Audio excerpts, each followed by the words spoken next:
બેટા હવે મારી ઉંમર થઈ ગઈ છે, હું વિચારું છું કે હવે જમીનના ને ઘરના ભાગલા પાડી દઉં.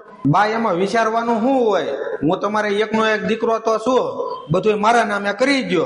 બેટા બધું તારા નામે થોડું કરી દેવાય, થોડોક બેન નો ભાગ પાડવો જોઈએ ને. બા આપણે એકની એક બેન છે અને એનાય લગ્ન થઈ ગયા છે અને એની ઘરે ઘણું સારું છે, પછી આપણે એનો ભાગ થોડો પાડવાનો હોય. બેટા જાજુ ન દઈ છું પણ એને થોડોક ભાગ દેવો જોવે ને. ભાઈ મારે તમારી પાસેથી કઈ નથી જોતું, બાપાએ મને લાટ આપ્યું છે, તમે બાને હાસો છો ને તમે બે ખુશ રહેજો. બેટા વાત સંપત્તિની નથી, વાત તારા હકની છે. પણ બા માણા પછી શું વાતો કરશે? ઓલિયાની બેને એના ભાઈની પાસે ભાગ માંગ્યો અને આમે તે આપણા બેનના હાહરાની ઘેરે ક્યાં સંપત્તિની તાણી છે? બેટા માણાને તો શું કામ હોય, વાતો કરવાનું જ કામ હોય. કોક આમ કે કોક આમ કે.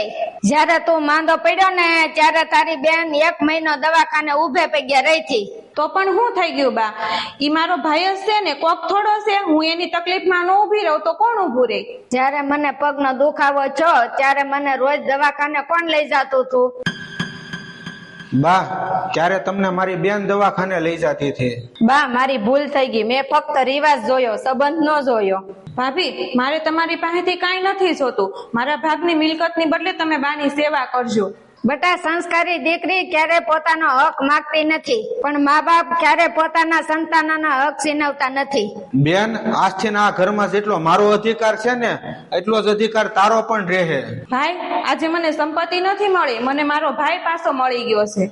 બા આજથી આ ઘરમાં દીકરા અને દીકરી વચ્ચે કોઈ ભેદભાવ નહીં રહે. બસ આજ મારા શીખવાડેલા સંસ્કાર હતા. બેટા મિત્રો જ્યાં સંસ્કાર હોય ને ત્યાં ક્યારેય દીકરા અને દીકરીમાં ભેદભાવ હોતો નથી.